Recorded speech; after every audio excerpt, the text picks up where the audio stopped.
Welcome to టీసెట్. ఈ వీడియోలో మనం ప్రభుత్వ పథకాలు గవర్నమెంట్ స్కీమ్స్ గురించి డిస్కస్ చేసుకోబోతూ ఉన్నాం. ప్రతి స్కీమ్ నుంచి కూడా అంటే ఇక్కడ ఏ ఎగ్జామ్ జరిగినా కానీ, ఏ కాంపిటేటివ్ ఎగ్జామ్ జరిగినా కానీ, అది సెంట్రల్ కావచ్చు, స్టేట్ కావచ్చు, స్కీమ్స్ నుంచి ఖచ్చితంగా ఒకటి లేదా అంతకంటే ఎక్కువ క్వశ్చన్స్ అయితే ఖచ్చితంగా వస్తూ ఉన్నాయి. మినిమం 1-2 క్వశ్చన్స్ అయితే ప్రతి ఎగ్జామ్లో కూడా స్కీమ్స్కి సంబంధించి అడుగుతూ ఉన్నారు. కాబట్టి స్కీమ్స్ ఇక్కడ ఇంపార్టెంట్ రోల్ని ప్లే చేస్తూ ఉన్నాయి. వాటిని మనం ఈ వీడియోలో డిస్కస్ చేసుకోబోతూ ఉన్నాం. చూద్దాం మిత్రమా. ఇక్కడ వ్యవసాయానికి సంబంధించి ప్రభుత్వాలు అనేక కార్యక్రమాలను అమలు చేస్తూ ఉన్నారు. అనేక స్కీమ్స్లను అమలు చేస్తూ ఉన్నారు. దానికి సంబంధించి కూడా ఇప్పుడు ఇటీవల ఒక స్కీమ్ చూసుకున్నట్లయితే డిజిటల్ అగ్రికల్చర్ మిషన్ అనేటువంటి దాన్ని లాంచ్ చేయడం జరిగింది ప్రభుత్వం, కేంద్ర ప్రభుత్వం. కేంద్రంలో ఉన్నటువంటి వ్యవసాయ శాఖ మంత్రిత్వ శాఖ ఏదైతే ఉందో వారు డిజిటల్ అగ్రికల్చర్ మిషన్ని ప్రారంభించారు. మరి దీని యొక్క ముఖ్య ఉద్దేశం ఏంటి అంటే ఇక డిజిటల్ టెక్నాలజీ ఏదైతే ఉందో దీనిని వ్యవసాయంలో ఉపయోగించడం, వ్యవసాయంలో ఉపయోగించి ఉత్పత్తిని గణనీయంగా పెంచేటువంటి కార్యక్రమం. దానికి సంబంధించి మరి బడ్జెట్ని కేటాయించింది ప్రభుత్వము 2,817 కోట్ల రూపాయలను కేటాయించడం జరిగింది. దీనిలో మనం చూసుకున్నట్లయితే మరి ఈ డిజిటల్ అగ్రికల్చర్ మిషన్లో 2 ఫౌండేషనల్ పిల్లర్స్ ఉంటాయి. ఒకటి అగ్రి స్టాక్ సంబంధించింది, 2 కృషి డెసిషన్ సపోర్ట్ సిస్టము అండి. ఓకేనా. ఇక్కడ మనం చూసుకున్నట్లయితే మరి అగ్రి స్టాక్ ఫౌండేషన్ పిల్లర్గా ఏదైతే మనం చెప్తా ఉన్నామో ఇక్కడ ఏం చేస్తారంటే భారతదేశంలో ఉన్నటువంటి వ్యవసాయ ఉత్పత్తుల స్టాక్ ఎక్కడెక్కడ ఉంది, ఎక్కడెక్కడ ఎటువంటి ప్రైజెస్ అనేటువంటివి ఉన్నాయి అనేటువంటి అంశాలన్నీ కూడా రైతులకు తెలియజేస్తూ ఉంటారు. కంప్లీట్ డేటాబేస్, కంప్లీట్ వెబ్సైట్ ఉపయోగించుకొని ఇక్కడ కంప్లీట్ డేటా అంతా కూడా ఎప్పటికప్పుడు అప్డేట్ చేస్తూ ఉంటారు, ఇన్స్టెంట్గా అప్డేట్ చేస్తూ ఉంటారు. తద్వారా ఇక్కడ ఏమవుతుంది అంటే ఏ ప్లేస్లో స్టాక్స్ ఏ విధంగా ఉంది, ఎక్కడ బఫర్ స్టాక్స్ ఉన్నాయి, ఎక్కడ అగ్రికల్చర్ ప్రొడక్టివిటీ అనేటువంటిది రిక్వైర్మెంట్ ఉంది అనేటువంటి అంశం తెలుసుకుంటారు. తద్వారా ఇక్కడ గూడ్స్ మూవ్మెంట్ అనేటువంటిది పాసిబిలిటీ ఉంటుంది. తర్వాత ఇంకొకటి కృషి డెసిషన్ సపోర్ట్ సిస్టము అండి. ఇప్పుడు ఫర్ ఎగ్జాంపుల్ వ్యవసాయ ఉత్పత్తులు ఒక్కొక్క ప్లేస్లో నీడెడ్ ఉంటాయి. దాని ప్రకారము ఇక్కడ గూడ్స్ మూవ్మెంట్ అనేటువంటిది చేస్తూ ఉంటారు. ఇదొక అంశం. The mission has provision for soil profile, digital crop estimation, digital yield modeling etcetera అండి.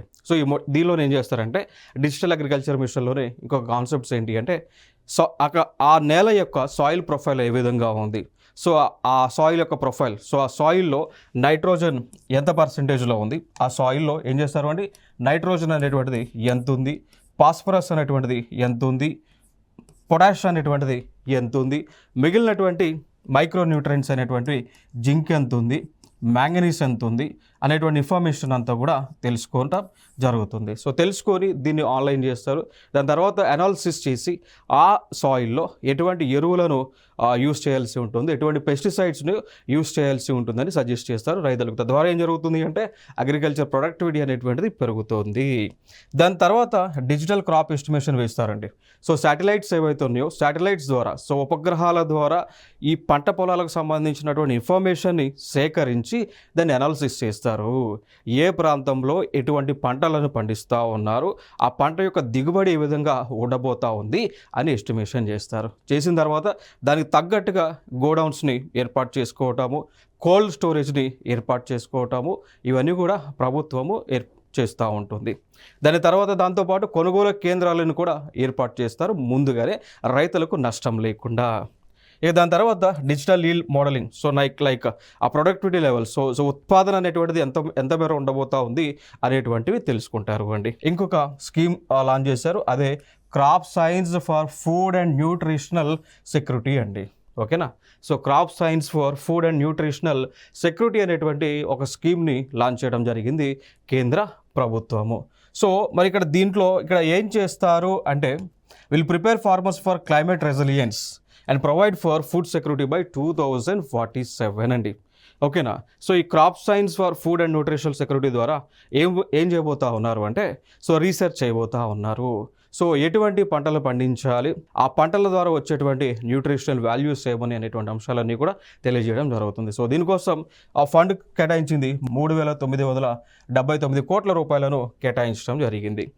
దీనిలో మనం చూసుకున్నట్లయితే పిల్లర్స్ ఉన్నాయి. ఈ స్కీమ్లో మనం చూసుకున్నట్లయితే pillars like research and education అండి. సో ఇక్కడ వ్యవసాయానికి సంబంధించినటువంటి పరిశోధన చేస్తారు. దాని తర్వాత ఎడ్యుకేషన్ లైక్ ఐకార్ యూనివర్సిటీస్ ఏవైతే ఉన్నాయో, so Indian council for agriculture research అనేటువంటి యూనివర్సిటీస్ ఏవైతే ఉన్నాయో తద్వారా ఈ యొక్క రీసెర్చ్ నుంచి వచ్చినటువంటి అవుట్పుట్స్ని ఎడ్యుకేషన్లోకి ఇంపార్ట్ అనేటువంటిది చేస్తూ ఉంటారు. దాని తర్వాత plant genetic resources management. So ఈ యొక్క మొక్కలలో ఉన్నటువంటి జెనెటిక్ మెటీరియల్ని అనాలిసిస్ చేసి దాన్ని డీకోడ్ చేస్తూ ఉంటారు. ఇక దాని తర్వాత మనం చూసుకున్నట్లయితే genetic improvement for food and fodder crop అండి.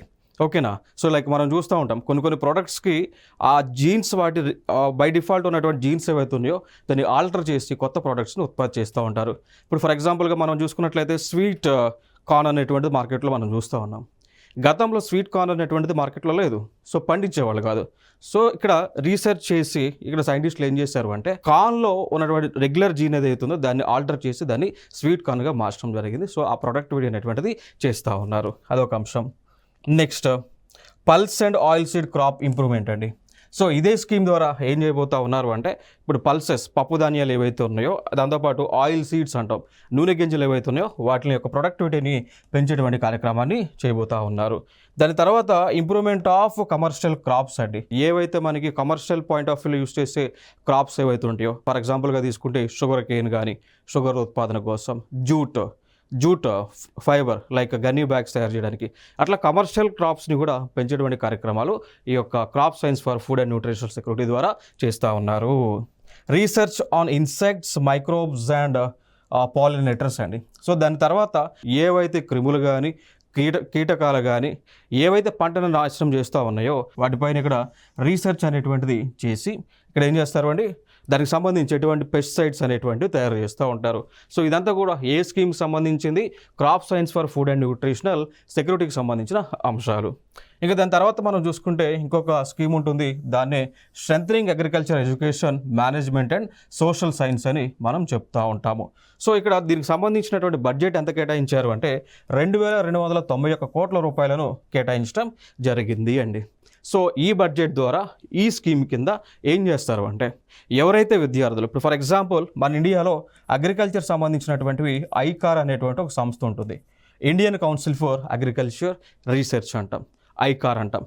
సో వీళ్ళ పరిధిలో భారతదేశంలో వివిధ ప్రాంతాలలో అగ్రికల్చర్ యూనివర్సిటీస్ ఉన్నాయి. ఇప్పుడు ఫర్ ఎగ్జాంపుల్గా మనం తీసుకున్నట్లయితే so professor Jaishankar agriculture university అనేటువంటిది రాజేంద్ర నగర్లో ఉంది. క్లియర్ కదా. సో ఇది ఐకార్కి సంబంధించిన యూనివర్సిటీనే కదా. ఇంకా దాని తర్వాత ఇంక ఫర్దర్గా ఇప్పుడు ఫర్ ఎగ్జాంపుల్ పంజాబ్లో చూసుకుంటే లూధియానా ప్రాంతంలో పంజాబ్ అగ్రికల్చర్ యూనివర్సిటీ ఉంటుంది. ఆంధ్రప్రదేశ్లో మనం చూసుకున్నట్లయితే like NG Ranga agriculture university ఇవన్నీ ఉంటాయి. ఇవన్నీ కూడా ఐకార్ పరిధిలోనే ఉన్నటువంటి విశ్వవిద్యాలయాలు. సో ఈ స్కీమ్ ద్వారా ప్రభుత్వం ఏం చేయబోతా ఉన్నది అంటే ఈ ఫండ్ను ఉపయోగించుకొని అక్కడ పరిశోధనలు చేయడానికి ఆస్కారం అనేటువంటిది కల్పిస్తూ ఉంది ప్రభుత్వం. ఓకేనా. సో కొత్తగా రీసెర్చ్ చేస్తారు, దాని రీసెర్చ్ నుంచి ఏదైతే అవుట్పుట్ వస్తుందో సో దాన్ని రియల్గా ఇంప్లిమెంట్ చేస్తుంది ప్రభుత్వం ఈ స్కీమ్ ద్వారా. సో ఇంకొక స్కీమ్ వ్యవసాయానికి సంబంధించిన ఇంకొక స్కీమ్ మనం చూసుకున్నట్లయితే sustainable live stock health and production అని పిలుస్తూ ఉంటాం. సో ఈ స్కీమ్ యొక్క ముఖ్య ఉద్దేశం ఏంటి అంటే భారతదేశంలో ఉన్నటువంటి పశువులు ఏవైతే వ్యవసాయానికి వాడతారో, ఏదైతే పాల ఉత్పత్తి కోసం వాడతారో వాటి యొక్క డెవలప్మెంట్ కోసం ప్రభుత్వం ఈ స్కీమ్ లాంచ్ చేశారు. దీనికోసం కూడా 1702 కోట్ల రూపాయలను కేటాయించడం జరిగింది అండి. సో దీనిలో ఏం చేస్తారు అంటే ఈ యొక్క పశువులు ఏవైతే ఉన్నాయో, అనిమల్స్ ఏవైతే ఉన్నాయో, వెటర్నరీకి చెందినటువంటి అనిమల్స్ ఏవైతే ఉన్నాయో వాటిపైన పరిశోధన చేసి వాటి యొక్క ఆరోగ్యం ఏ విధంగా ఉంది, సో ఎటువంటి ఆ disease like foot mouth disease అంటాం, పశువులకి జనరల్గా ఫుట్ అండ్ మౌత్ డిజీజ్ వస్తూ ఉంటాయి. సో అట్లాంటి వ్యాధులు ఏ విధంగా వస్తావు అనే దానికి కారణాలు ఏంటి, వాటిని క్యూర్ చేయడానికి ఎటువంటి చర్యలు తీసుకోవాలి, ఇవన్నీ కూడా ఈ స్కీమ్ కిందనే చేస్తారు అండి. దాని తర్వాత డైరీ ప్రొడక్షన్ సంబంధించి సో పాల ఉత్పత్తికి సంబంధించి పాల ఉత్పత్తిలో తీసుకురావాల్సినటువంటి చర్యలు ఏవైతే ఉన్నాయో అవన్నీ కూడా ఈ ఫండ్ కిందనే ఈ స్కీమ్ కిందనే చేస్తూ ఉంటారు. ఇంకా దాని తర్వాత మనం చూసుకున్నట్లయితే animal genetic resources management production and improvement అండి. ఇప్పుడు యానిమల్స్ ఇప్పుడు ఫర్ ఎగ్జాంపుల్గా తీసుకుంటే హర్యానా నుంచి గేదెలు లేదా ఆవులు తీసుకొస్తూ ఉంటారు, మొర్రా జాతికి సంబంధించిన గేదెలు. సో హర్యానా నుంచి తీసుకొస్తూ ఉంటారు. మన ప్రాంతాల్లో కూడా వివిధ జాతులకు చెందినటువంటి ఆవులు గేదెలు అనేటువంటివి ఉన్నాయి. సో ఈ స్కీమ్ కింద ఏం చేస్తారు అంటే ఏదైతే మనకి రకరకాల సంబంధించిన జాతులు ఏవైతే ఉన్నాయో వాటిలో ఉన్నటువంటి జెనెటిక్ మెటీరియల్ని డీకోడ్ చేస్తారు. సో ఈ స్కీమ్ కిందనే చేస్తారు అండి. దాని తర్వాత animal nutrition and small nutrient production and development చేస్తారు. సో లైక్ ఇప్పుడు యానిమల్ యొక్క న్యూట్రిషన్, ఫర్ ఎగ్జాంపుల్ పాలలో మనకి హై ప్రోటీన్ వాల్యూస్ రావాలి అనుకోండి, దానికి సంబంధించి ఏం చేయాలనేటువంటి ఆలోచనలు చేస్తారు. ఓకేనా. సో ఇవన్నీ కూడా sustainable live stock health and production management కింద గవర్నమెంట్ ఆఫ్ ఇండియా లాంచ్ చేసినటువంటి స్కీమ్ అండి. ఇక తర్వాత మనం చూసుకున్నట్లయితే ఇంకొక స్కీమ్ ఉంటుంది, sustainable development of horticulture. So మనందరికీ తెలుసు హార్టికల్చర్ అంటే ఏంటి అండి, పండ్ల తోటలను పెంచటము, పువ్వుల తోటలను పెంచటము, స్పైసెస్ని పెంచటము, గార్డెన్స్ని పెంచటము. ఓకేనా. సో ఇవన్నీ కూడా హార్టికల్చర్ కింద వస్తూ ఉంటాయి. సో దీనికి కూడా హార్టికల్చర్ డెవలప్మెంట్ కోసం కూడా కేంద్ర ప్రభుత్వం 1129 కోట్ల రూపాయలను కేటాయించడం జరిగింది. సో దీని యొక్క ముఖ్య ఉద్దేశం ఏంటి అంటే హార్టికల్చర్ ఏవైతే క్రాప్స్ ఉన్నాయో, సో హార్టికల్చర్కి సంబంధించిన క్రాప్స్ ఏవైతే ఉన్నాయో అంటే పండ్ల తోటలో లేదా పువ్వుల తోటలో స్పైసెస్ హర్బ్స్ ఏవైతే ఉన్నాయో వాటిని డెవలప్మెంట్ కోసం చేస్తారు.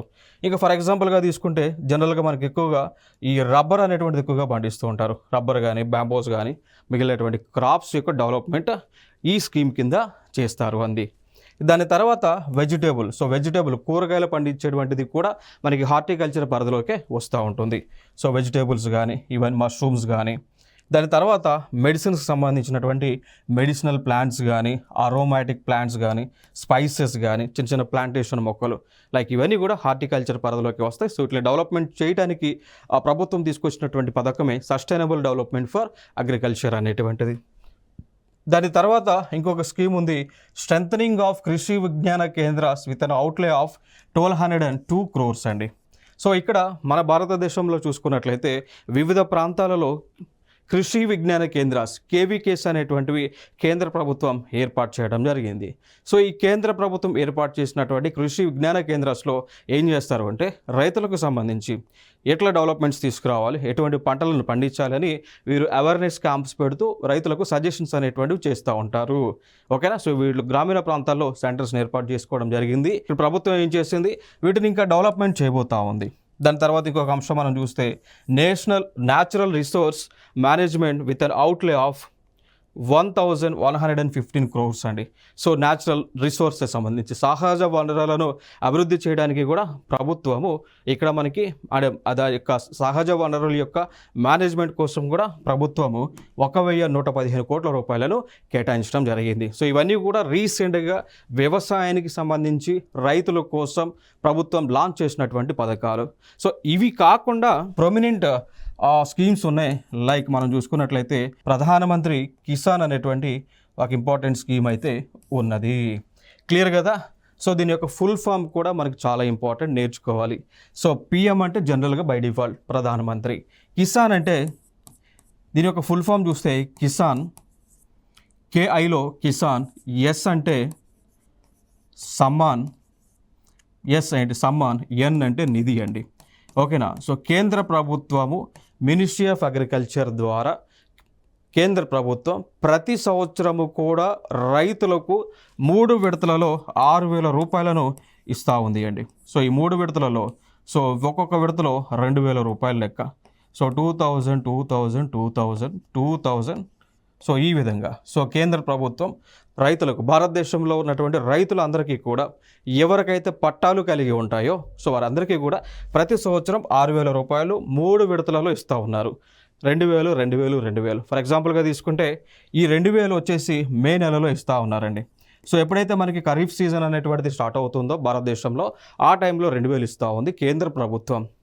దాని తర్వాత మే నెల అయిపోయిన తర్వాత లైక్ మనకి జనవరిలో ఇస్తూ ఉన్నారు.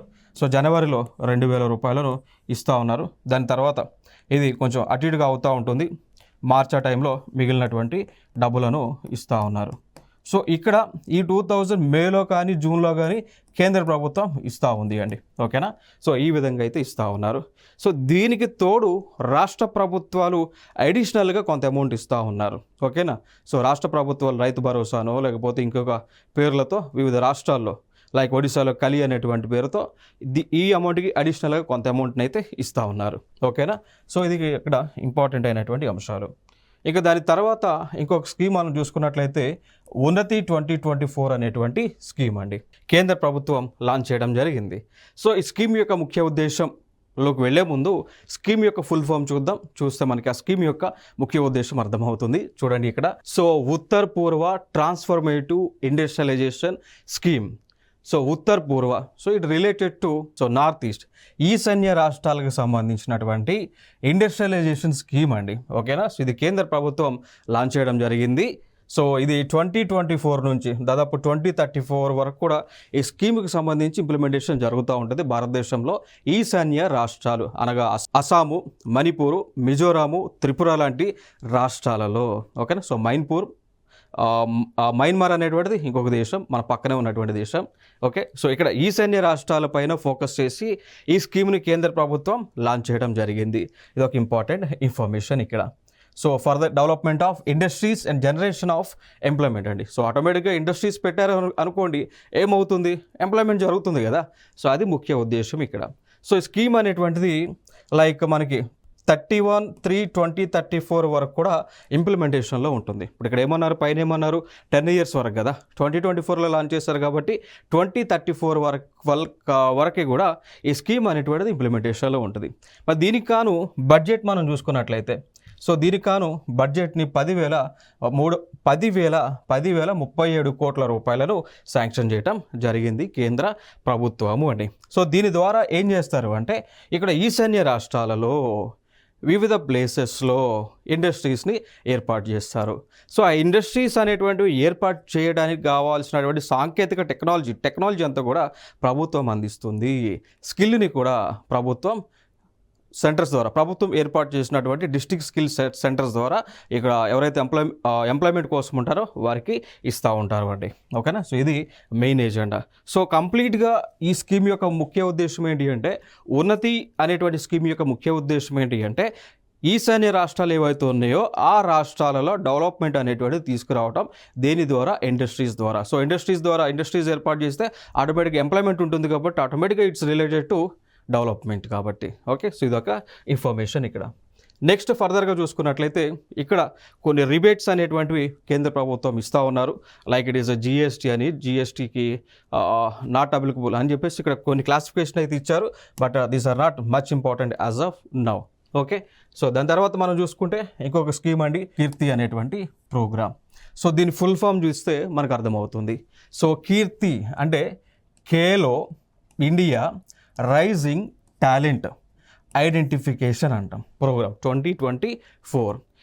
ఈ స్కీమ్ యొక్క ముఖ్య ఉద్దేశం ఏంటి అంటే, భారతదేశంలో ఉన్నటువంటి క్రీడాకారులు ఎవరైతే స్పోర్ట్స్ పైన ఇంట్రెస్ట్ ఉంటుందో వారికి ఫెసిలిటీస్ని ఇవ్వటము, ఆ క్రీడాకారులని ఐడెంటిఫై చేయటము, వారికి కావాల్సిన స్కిల్ని డెవలప్ చేయటం, వారి యొక్క క్రీడలలో నైపుణ్యాన్ని పెంపొందించడము, వారికి ఫెసిలిటీస్ని ప్రొవైడ్ చేయడం, తద్వారా దాని తర్వాత వారిని నేషనల్ ఈవెంట్స్కో ఇంటర్నేషనల్ ఈవెంట్స్కో భారతదేశం తరపున పంపించేటువంటి స్కీమే ఖేలో ఇండియా అనేటువంటి స్కీమ్ అండి. క్లియర్ కదా. సో మనందరం చూస్తూ ఉన్నాం, ప్రపంచంలోనే అతిపెద్ద జనాభా కలిగినటువంటి దేశము, 142 కోట్ల పాపులేషన్ కలిగినటువంటి దేశము, ఇటీవల జరిగినటువంటి ప్యారిస్ ఒలింపిక్స్లో మనకు వచ్చిన మెడల్స్ సంఖ్య చూస్తే కేవలం 29 మెడల్స్ అండి. అర్థమైందా? సో ఈ మెడల్స్ జాబితాలో యూఎస్ఏ, చైనా లాంటి దేశాలు టాప్ ప్లేస్లో ఒక్కొక్కరు 200 మెడల్స్ దాకా తెచ్చుకున్నటువంటి సందర్భాలు ఉన్నాయి. బట్ ఇంత పాపులేషన్ ఉన్నటువంటి దేశంలో కేవలం 29 మెడల్స్ మాత్రమే రావడం జరిగింది. సో అందుకోసమే కేంద్ర ప్రభుత్వం ఈ పథకాన్ని లాంచ్ చేయడం జరిగింది. So that's the scheme name is Kirti program. It is nothing but it is a Khelo India to develop, to bring, to identify the players. So ఇక్కడ మనం చూసుకున్నట్లయితే మరి ఇప్పుడు స్కూల్స్లో మనం చూసుకుంటే 9 నుంచి 18 years మధ్య ఉన్నటువంటి పిల్లలు ఎవరైతే ఉంటారో, సో స్కూల్స్లో ఎవరైతే 9 నుంచి 18 సంవత్సరాల వయసు మధ్య ఉన్నటువంటి పిల్లలు ఎవరైతే ఉంటారో వారు కనుక మంచి క్రీడాకారులు, సో వారు మంచిగా ఈ స్కూల్ గేమ్స్లో ఆడుతూ ఉంటే వాళ్ళని పికప్ చేసి వాళ్ళని డిస్ట్రిక్ట్ జోన్స్కో నేషనల్స్కో పంపించేటువంటి కార్యక్రమాన్ని ప్రభుత్వం చేస్తూ ఉంటుంది. నెక్స్ట్ అంశంగా మరి స్కీమ్ని ఇంప్లిమెంట్ చేసేటువంటి మంత్రిత్వ శాఖ మనం చూసుకున్నట్లయితే ministry of youth affairs and sports వారు ఈ యొక్క స్కీమ్ని ఇంప్లిమెంట్ చేస్తూ ఉన్నారు అండి. ఇది ఒక ఇంపార్టెంట్ అంశం ఇక్కడ. నెక్స్ట్ చూద్దాం ఇక్కడ. The nation wide scheme will have 2 main objectives అండి. సో ఫైనల్గా ఈ స్కీమ్ యొక్క ముఖ్య ఉద్దేశం ఏంటి అంటే భారతదేశంలో కన్యాకుమారి నుంచి కాశ్మీర్ వరకు, గుజరాత్ నుంచి అరుణాచల్ ప్రదేశ్ వరకు ఉన్నటువంటి ఈ ప్రాంతాల్లో ఎవరైతే ప్రతిభావంతులు, ఎవరైతే క్రీడలు ఆడేటువంటి వారు ఉంటారో సో వారిని ఫైండ్ అవుట్ చేయటము చేసి వారికి ట్రైనింగ్ అనేటువంటి ఇచ్చేది. ఇంకొక అంశం ఇదే స్కీమ్ కింద ఇంకొక ఆబ్జెక్టివ్ ఏంటి అంటే ఇప్పుడు జనరల్గా ఇప్పుడు ఉన్నటువంటి పిల్లలు ఏం చేస్తూ ఉన్నారంటే ప్రతి క్షణం కూడా మొబైల్ తీసుకొని వాటిలో వీడియో గేమ్స్ ఆడుతూ ఉన్నారు. ఎలక్ట్రానిక్ గ్యాడ్జెట్స్ తీసుకొని వారి యొక్క టైం అంతా కూడా, విలువైనటువంటి టైం అంతా కూడా వాటికి అంకితం చేస్తూ ఉన్నారు.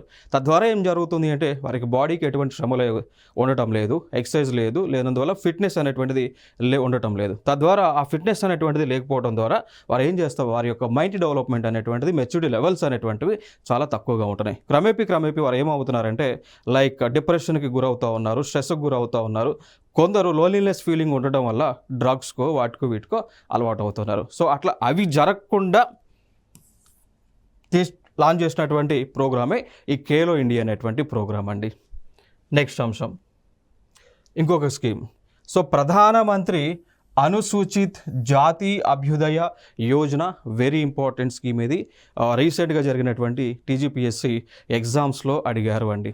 ఓకేనా, ఏమని అడిగారంటే ప్రధానమంత్రి అనుసూచిత్ జాతి అభ్యుదయ యోజన అనేటువంటి పథకము దేనికి సంబంధించింది అని చెప్పేసి అడిగారు.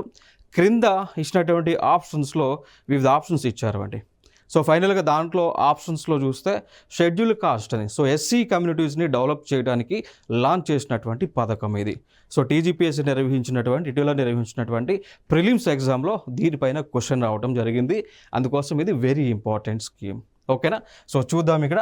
ఈ స్కీమ్ యొక్క ముఖ్య ఉద్దేశం ఏంటి అంటే ఇండియాలో ఉన్నటువంటి షెడ్యూల్ కాస్ట్ కమ్యూనిటీస్ ఎవరైతే ఉన్నారో వారిని డెవలప్ చేయడానికి.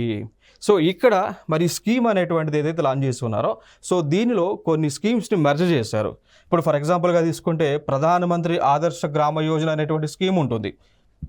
దానిని special central assistance to schedule caste sub plan అని ఆ స్కీమ్ని, ఇంకొక స్కీమ్ బాబు జగజ్జీవన్ రామ్ ఛత్రవాస్ యోజన అనేటువంటి స్కీమ్ ఉంటుంది, కేంద్ర ప్రభుత్వం లాంచ్ చేసింది.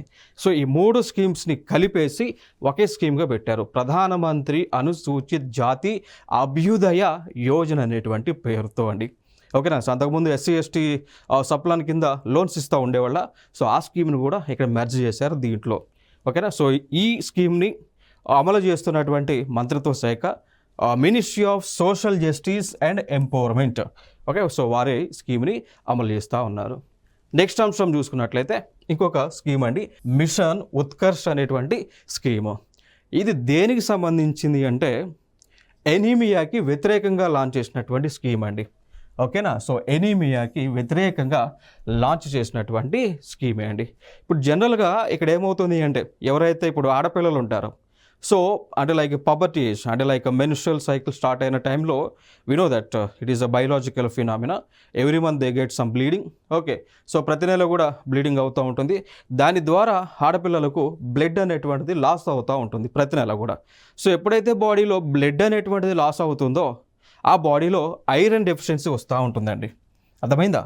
సో ఐరన్ డెఫిషియన్సీ అనేటువంటిది వస్తూ ఉంటుంది. సో ఈ ఐరన్ అనేటువంటిది డెఫిషియన్సీ రావడం ద్వారా ఆడపిల్లలు అంటే లైక్ ఏజ్ 13 ఆ ఏజ్లో ఉన్నటువంటి వారందరూ కూడా బాగా వీక్ అవుతూ ఉన్నారు. సో వారికి ఐరన్ డెఫిషియన్సీ ఎప్పుడైతే అవుతూ ఉందో ఎనీమియా అనేటువంటి ఒక వ్యాధి వస్తూ ఉంది, ఎనీమియా అనేటువంటి ఒక డిజీజ్ వస్తూ ఉంది.